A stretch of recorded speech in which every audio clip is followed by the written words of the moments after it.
자, 우리가 요한계시록 마지막 부분에 접어들었어요. 이 마지막 부분 17장, 17장은 음녀에 대한 심판이고 18장은 음녀 바벨론이 완전히 패망하는 이야기. 19장부터 들어가면 교회와 성도들이 완전히 승리하는 거예요.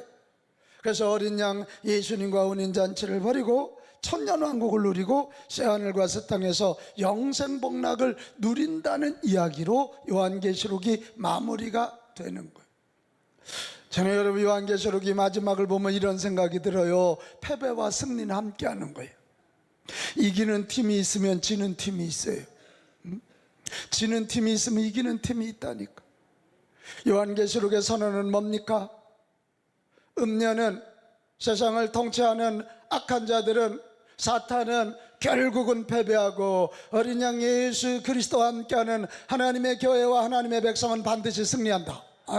이게 완전한 패배와 완전한 승리예요. 오늘 우리가 17장을 보려고 그러는데요, 이 큰 음녀는 세상의 악한 자들과 함께 완전히 패망하는데 마지막 교회와 성도들을 이 현혹시켜서 혼란하게 만든다는 거예요. 이 현혹시키고 혼란하게 하는 이것에 지지 말고 끝까지 잘 싸워 최후의 승리, 완전한 승리자의 반열에 들어가기를 바란다. 이게 오늘 이야기예요. 자, 오늘 요한계시록 17장에 큰 음녀가 심판받는 이야기가 나오고 큰 음녀가 성도들을 이제 유혹하고 미혹하는 얘기가 나오는데, 자, 내용을 조금 보겠어요. 그럼 먼저 큰 음녀가 누구인가? 오늘 1절로 가겠습니다. 1절. 또 7 대접을 가진 7 천사 중 하나가 와서, 이미 7 대접은 다 부었거든요. 근데 그 중에 하나가 또 와서 내게 말하 이르되 이리로라, 많은 물 위에 앉은 큰 음녀가 받을 심판을 내게 보이리라. 많은 물 위에 큰 음녀가 앉았는데 그 큰 음녀가 심판을 받을 거라. 여러분, 이게 느낌이 벌써 오지요? 이 많은 물 위에 앉은이라는 표현을 보면 해상무역을 하던 바벨론, 이 지중해 중심으로, 그리고 그 성경이 쓰일 당시는 로마입니다. 로마가 해상무역을 했어요. 그러니까 큰 음녀는 누구냐? 그 당시 지금 이 사도 요한에게 보여준 건 로마예요. 로마. 하나님을 대적하고 하나님을 믿는 자들을 핍박하고 성경의 창조 진리를 이 반대하고 핍박하고, 무슨 로마 황제가 신인 것처럼 하나님의 자리에 앉고, 또 이 황제를 우상시하고 신성시하는 그 주변의 여러 정복된 나라들, 이거예요. 그러니까 물 위에 앉았다는 건 여러 열왕을 가르치고, 거기에 앉은 큰 음녀는 바벨론이고 당신은 로마고, 오늘로 따지면 뭘까요? 하나님의 교회를 핍박하고 하나님의 백성들을 핍박하고 창조 질서에 도전하는 악한 세력들인 것입니다. 자, 오늘 2절로 가면 이 땅의 임금들도 그와 더불어, 큰 음녀와 더불어 뭐하였고, 목소리가 왜 이래? 그와 더불어 뭐하였고? 음행하였다. 그 땅에 사는 자들도 그 무슨 포도주? 음행의 포도주에 취하였다고 이렇게 되어 있어요. 이 음녀는 열방의 왕들로 하여금 음행하게 만들어요. 이 음행이란 말, 음녀란 말, 이런 얘기 들으면서 여자들이 무지하게 기분 나쁠 수도, 바람은 진짜는 남자들이 덮이면서 왜 음녀, 음행한 여자 이렇게 얘기해. 웬만하면 좀 웃어주세요, 이게. 근데 이 뜻을 잘 아셔야 돼. 여러분, 그 당시에는 하나님을 믿는 교회를 빼놓고는 대부분의 이방 신전에서는 성전에 창녀가 있었어요. 성전에 가서 제사를 드리고, 그리고 거기 있는 창녀들과 성관계를 갖고 오는 거죠. 그러니까 이게 거기서 음행이 되고, 또 그 가정에서 할아버지가 잔 여자와 손자가 자, 막 이렇게 되는, 그러니까 막 가정 질서가 깨트려지는 그런 모습이에요. 여기서 그래, 음행한다 이 표현은 하나님을 믿지 않고 우상을 섬기는 것을 통칭하는 얘기예요. 하나님의 교회는 음행하지 않으니까, 하나님의 교회가 아닌 다른 신전에서는 음행하니까, 이 얘기는 뭐예요? 하나님을 믿지 않고 하나님을 방해하고 창조 질서를 방해하고 예수 믿는 자들을 핍박하는 자들, 핍박하는 것, 그것을 음행이라고 표현하는 거예요. 이게 이제 큰 음녀고, 그 큰 음녀를 섬기는 열방들 이야기입니다. 그런데 여러분, 14절로 가면 통쾌한 선언이 있습니다. 14절입니다. 14절 말씀, 그들이 어린 양 예수님과 더불어 싸우려니와. 그러니까 음녀와 음녀를 따르는 열방들이 예수님과 더불어 싸우지만 어린 양은 만주의 주시요 만왕의 왕이심으로 그들을 무하실 터요? 이기실 터요. 또 그와 함께 있는 자들 곧 부르심을 받고 택하심을 받은 진실한 자들도 어떻게? 이기리로다. 할렐루야. 지금 큰 염려가 세상의 정치, 문화, 경제라는 이름으로 하나님의 교회와 하나님의 백성을 핍박하지만 결국은 이 싸움에서는 어린 양 예수님이, 만주의 주이신 예수님이 당신의 백성들과 함께 이기실 것이요, 승리할 것이요, 승리할 것이요, 이렇게 선언하고 큰 음녀는 반드시 심판을 받아 패망하게 될 것이다. 이런. 그러면 이 음녀는 교회와 성도들을 어떻게 핍박합니까? 6절로 가보면 그 핍박이 무섭습니다. 또 내가 보면 이 여자가 성도들의 뭐와? 피, 예수 증인들의 피에, 순교의 피에 취한 거예요. 그 여자를 보고 놀랍게 여기고, 크게 놀랍게 여기는, 이게 사도 요한이 환상을 보면서 놀랍게, 얼마나 많은 피를 흘렸는지 놀랍고도 놀라는 거예요. 이 큰 음녀들이 세상을 유혹하고 세상을 핍박했지만 끝까지 믿음을 지킨 자들이 이렇게 많았다. 이런 것을 보면서 이렇게 이긴 자들도 많으니 너희들도 그들의 미혹과 유혹의 방법에 넘어가지 말라는 거예요. 그러면서 알려줍니다.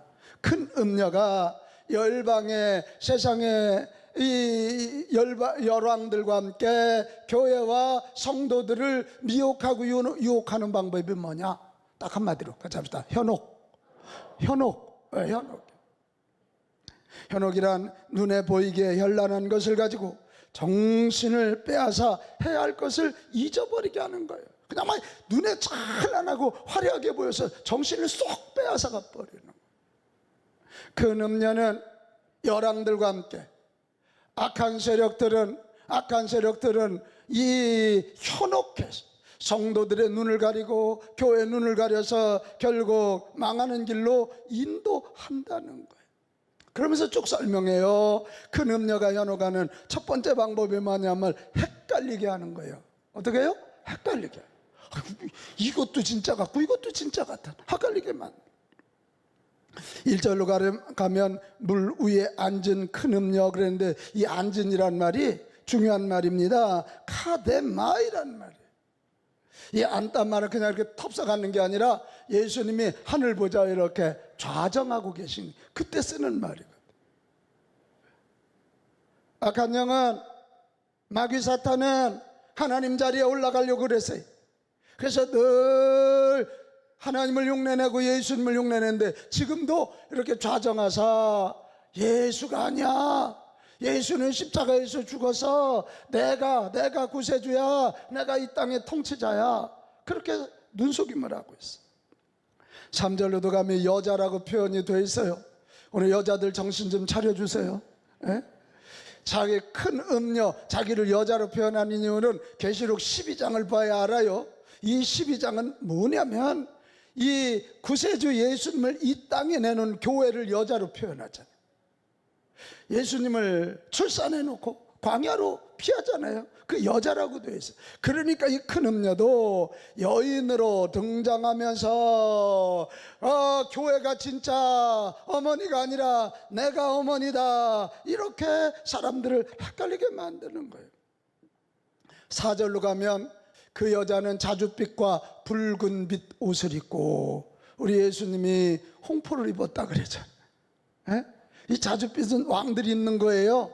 예수님이 유대인 왕이라 그랬더니 그거 흉내내는 거예요. 금과 보석과 진주로 꾸미고 손에 무슨 잔? 금잔. 예수님의 십자가 지시기 전날 뭐라 그래? 겟세마네에서 할 수 있거든 이 잔을 내게서 피하여 피하게 해 주십시오. 이게 잔이야. 예? 잔을 그렇게. 그게 지금 예수님을 흉내내는 거지요. 그러면서 진짜 저희가 구주인가? 저희가 이 세상에 영원한 하나님인가? 이렇게 헷갈리게 만드는. 여러분, 우리 이럴 때일수록 성경을 확실히 붙잡읍시다. 확실히 붙잡아요. 헷갈리지 마시기를 바랍니다. 또 하나의 전략은 오늘 이 시대 교회와 성도들이 많이 넘어가는 거예요. 풍성함과 편안함을 보장하는. 그래서 이 큰 음녀가 꾸미고 나온 거 보면 금과 보석과 진주 이런 걸 보면 야야야야, 나를 따르면 이렇게 부자가 돼, 나를 따르면 이렇게 풍성해져, 나를 따르면 안전해져, 막 이런 걸 보이는 거죠. 오늘 우리가 이게 얼마나 우리에게 큰 유혹이에요. 더군다나 자본주의에 살기 때문에 돈의 위력을 우리는 너무도 잘 알잖아요. 나는 여러분 부자가 되시기를 축복합니다. 부자가 돼야 돼요. 그러나 그게 먼저는 아니에요. 우리에게 최고의 복은 하늘의 신령한 은혜인 줄로 믿습니다. 하나님 자녀 되는 거예요. 구원받는 거예요. 영생이 주어지는 거예요. 참 삶이 뭔지 아는 거고 천국 백성 되는 것입니다. 근데 이제 이런 것과는 상관없이 지금 부자가 되고 지금 풍성하고 지금 안전한 길로 이 물질을 가지고 유혹하는 거예요. 현혹시키는 거예요. 그런데 여기 또 8절로 가면 또 하나의 선언이 있어요. 이렇게 큰 음녀는 세상의 열왕들, 소위 문화와 경제라는 이름을 가지고 너희들을 현혹하지만 기억해라. 내가 본 짐승은 전에 있었다가 지금은 없으나 장차 무적행으로부터 올라와 어디로 들어갈 자니? 멸망으로 들어갈 자. 두려워하지 말거라. 현혹하는 저들을 두려워하지 말거라. 저들은 무적행 지옥으로 들어갈 자니라. 이렇게 돼. 그 선언을 하고 이 사실을 알고 헷갈리지 말라는 거예요. 풍요와 편안이라는 것에 넘어가지 말라는 거예요. 우리 승리자의 주를, 승리자 예수 그리스도, 승리자 예수 그리스도의 라인에서는 복이 있기를 바랍니다. 그러면서 오늘 이 요한계시록을 보면서 마지막 우리가 세 번째 볼 게 뭐냐면, 그러면 이 큰 음녀의 현혹을 이기는 방법이 뭘까? 이거예요. 여러분, 가장 중요한 건 첫 번째, 예수 믿는 믿음의 뿌리를 깊게 내리는 것입니다. 같이 합시다. 믿음의 뿌리를 깊게 내리자. 믿음의 뿌리를 어떻게 내려요? 깊게 내려. 골로새서 2장 6절 7절 그러므로 너희가 그리스도 예수를 주로 받았으니 그 안에서 행하되 그 안에 뿌리를 뿌리. 그래서 오늘 성경은 말해요. 너희가 그리스도 예수를 주로 받았으니 예수님 안에서 행하고 그 안에 뿌리를 박으며 세움을 받아 받은 대로 믿음에 굳게 서서 감사함을 넘치게 하라. 할렐루야. 그렇게 말하는 거예요. 여러분이 헷갈리게 하고 우리를 흔들게, 세상 유혹으로 우리를 흔들지만 이럴 때 우리가 분명히 해야 할 일은 예수 믿는 믿음을 분명히 하고 예수님 안에 뿌리를 깊이 박아야 될 줄로 믿습니다. 그래야 시련이 와도 흔들리죠. 예수님께 깊은 뿌리를 내리려면 가장 먼저 해야 될 게 뭘까요? 그렇지 합시다. 예수님은 나의 구주, 나의 주님. 아멘.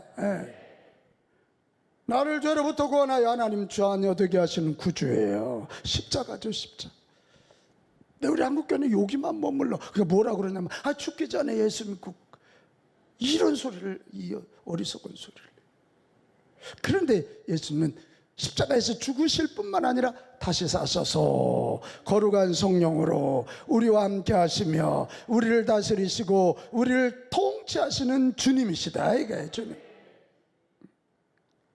이 사실을 우리가 확실히 믿어야 돼요. 내가 주인 되고 예수님을 종처럼 부리면 안 돼요. 예수님은 나의 구주, 예수님은 나의 주인. 이거예요. 여러분, 이 사실을 확실히 믿으실 수 있기를 바랍니다. 그리고 실제로 그분이 나의 통치자이심을 우리는 체험해야 돼. 같이 합시다. 체험해야 돼. 그분의 살아계심을 체험하고 그분의 전능하심을 체험해야 돼. 체험해서 알아야 돼요. 왜 이런 여름 캠프 같은 게 중요하냐? 제가 고등학교 2학년 때 수련회 갔다가 우리 주님 살아계심을 체험하니까 내가 주의 종이 되겠다고 결단이 되는 거예요. 여러분, 이 사실을 확실히 믿으실 수 있기를 바랍니다. 그리고 실제로 그분이 나의 통치자이심을 우리는 체험해야 돼. 같이 합시다. 체험해야 돼. 그분의 살아계심을 체험하고 그분의 전능하심을 체험해야 돼. 체험해서 알아야 돼요. 왜 이런 여름 캠프 같은 게 중요하냐? 제가 고등학교 2학년 때 수련회 갔다가 우리 주님 살아계심을 체험하니까 내가 주의 종이 되겠다고 결단이 되는 거예요.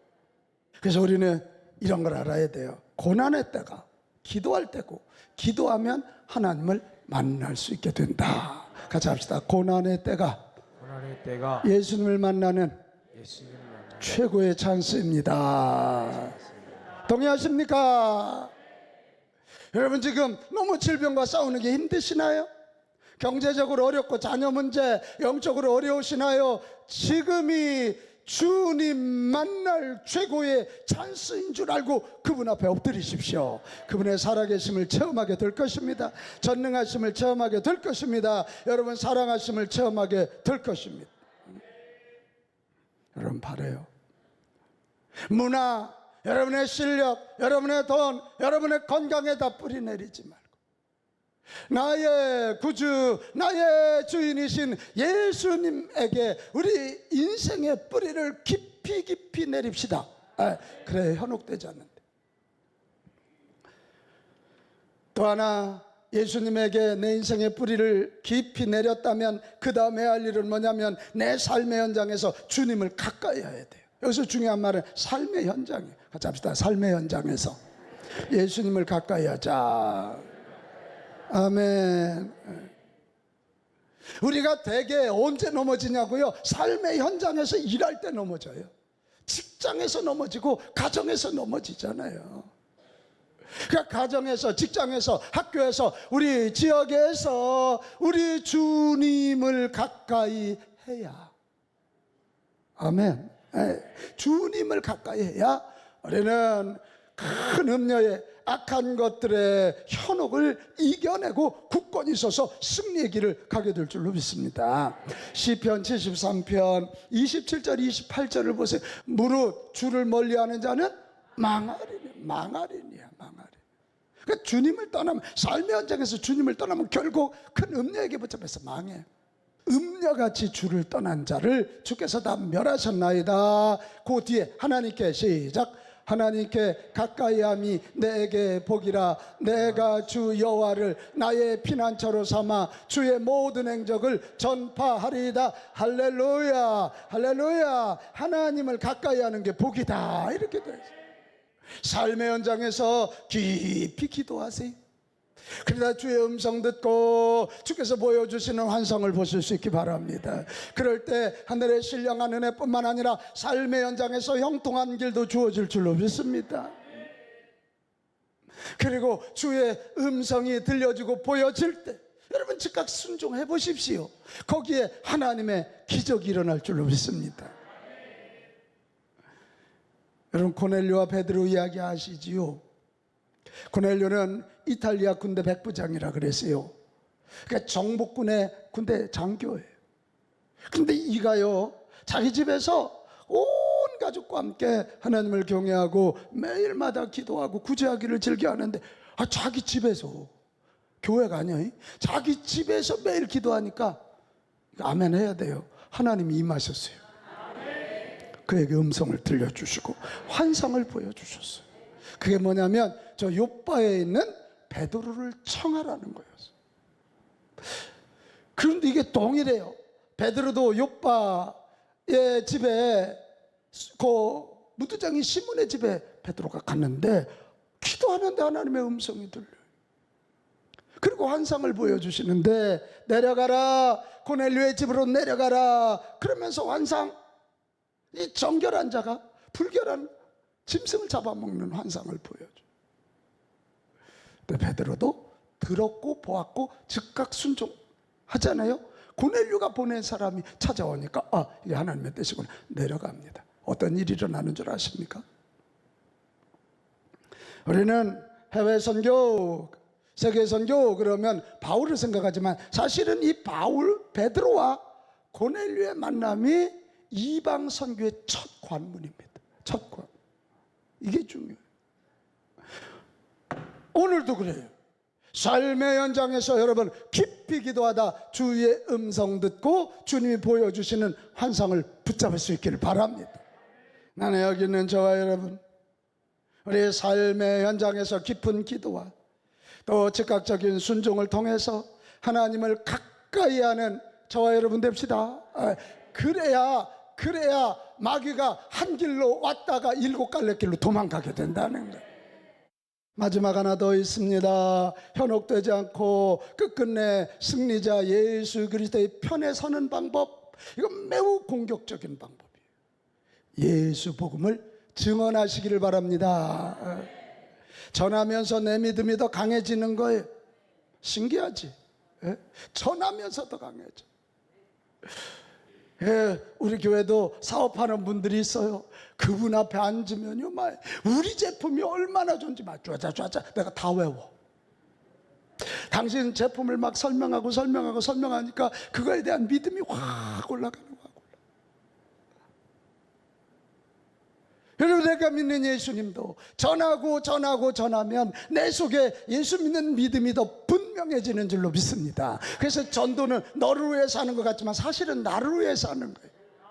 이 마지막 때, 이 혼란스러울 때 예수 복음의 증인이 될 때 내 믿음이 더 강해지고 지켜지는 것입니다.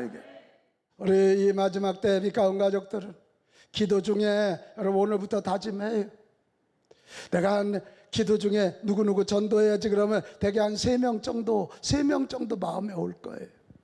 그럼 그 사람들을 위해서 열심히 기도하고, 기도로 끝나면 안 되지요. 만문이 열려야 되니까, 만문이 옥토가 돼야 되니까 사랑으로 섬기세요. 사랑으로 섬길 때 만문이 확 열려서 옥토가 되면 거기다 대놓고 직접적으로 주 예수를 믿으라, 그리하면 너와 내 가정이 구원을 받으리라, 이걸 입으로 선포하시기 바랍니다. 그때 하나님이 역사하시는 거예요. 그때. 사랑하는 여러분, 우리는 지금 마지막 완전한 패배자냐 완전한 승리자냐, 그 길에 서는 기로에 서 있어. 영적 전쟁이지. 영적 전쟁.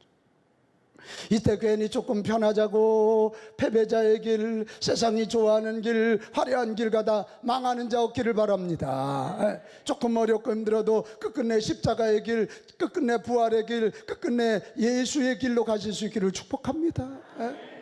마지막 때 이거 하면 그게요, 붙잡아야 할 것은 성경이에요. 장 깔뱅이 한 얘기예요. 나는 하나님을 경외하는 만큼 성경을 경외한다. 누가 뭐래도 성경이 진리임을 알고 성경을 붙잡고 또 일어나고 또 일어나서 보무도당당하게 진리의 행진을 하는 우리 모두가 됩시다. 또 하나, 여러분, 이 영적 전쟁에서 하나는 성경이고요, 하나는 성령 충만하여 거룩한 길로 가야 돼요. 거룩이야, 거룩. 같이 합시다. 거룩. 거룩. 세상은 화려함을 가지고 자꾸 다들 바람 피는데 왜 너는, 다들 뭐 사기치는데 왜 너는 자꾸 그래. 아니요, 우리는 성령 충만해서 성령님의 내 안에서 나의 모든 생각, 나의 모든 것을 주장함으로 끝끝내 좁은 길, 거룩의 길 갑시다. 거기에 최후의 승리가 있는. 세상 유혹 시험이 몰려오고 거짓과 속임수가 가득해. 이런 가운데 나 혼자 예수 믿다 보면 나 혼자인 것 같아서 외롭고 두렵기까지 해요. 근데 여러분, 그렇지 않아요.